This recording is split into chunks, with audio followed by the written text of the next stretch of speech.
ৰাজ্যপালক লগ কৰি আহিছো, ৰাজ্যপাল ডাঙৰীয়াক লগ কৰি আহিছো আৰু আমি অহা 3 তাৰিখ যিটো অক্টোবৰ যেটো আমাৰ সোয়াৰিং সেৰেমনি ইয়াত আমি চিফ গেস্ট হিসাবে ইনভাইটেশন দিছো আৰু গভৰ্ণৰ ডাঙৰীয়াই আহিব বুলি আমাক কথা দিছো আৰু গভৰ্ণৰ ডাঙৰীয়াৰ যেটো এডিসি আমাক জনাইছে যে সেইদিনা গভৰ্ণৰ ডাঙৰীয়াৰ বাৰ্থডে আছে বুলি কৈছে।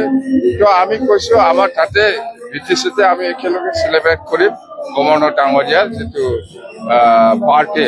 6টা বজাত চিফ মিনিষ্টাৰ ডাঙৰীয়াই আমাক এপইন্টমেন্ট দিছে, আমি ইনভাইটেশনৰ কাৰণে আমি যাম।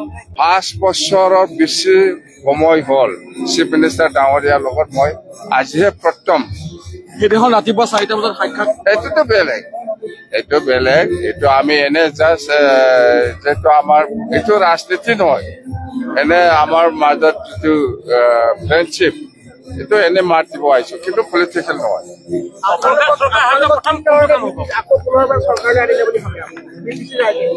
বিটিসি ৰাইজে আনিলে মানে বিটিসি ৰাইজে নিশ্চয় আমাৰ বিপ্লৱ দলৰ যিটো প্ৰতিশ্ৰুতি বা আমাৰ যিটো ইস্তাহাৰ ইয়াৰ এইটো দেখি পেলাই নিশ্চয় ছেটিছফাইড হৈছে।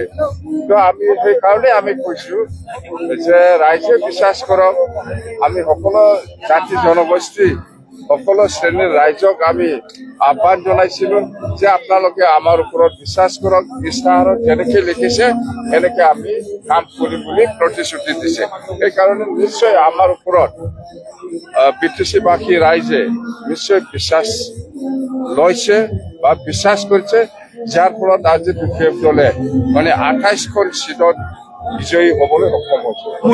মিডিয়াৰ থ্ৰুদি আমি যেটো গম পাইছে চিফ মিনিষ্টাৰ ডাঙৰীয়াই যেটো ক'লে আৰু প্ৰমোদ বড়ো এইটোই ক'লে যে আমাক সমৰ্থন কৰিব। সমৰ্থন কৰাৰ ক্ষেত্ৰত আমাৰ কোনো বিৰোধিতা কৰাৰ কোনো প্ৰশ্ন নাহে। আমাক সমৰ্থন কৰিবলৈ আগবাঢ়ি আহিছে, আমি ৱেলকাম জনাইছে।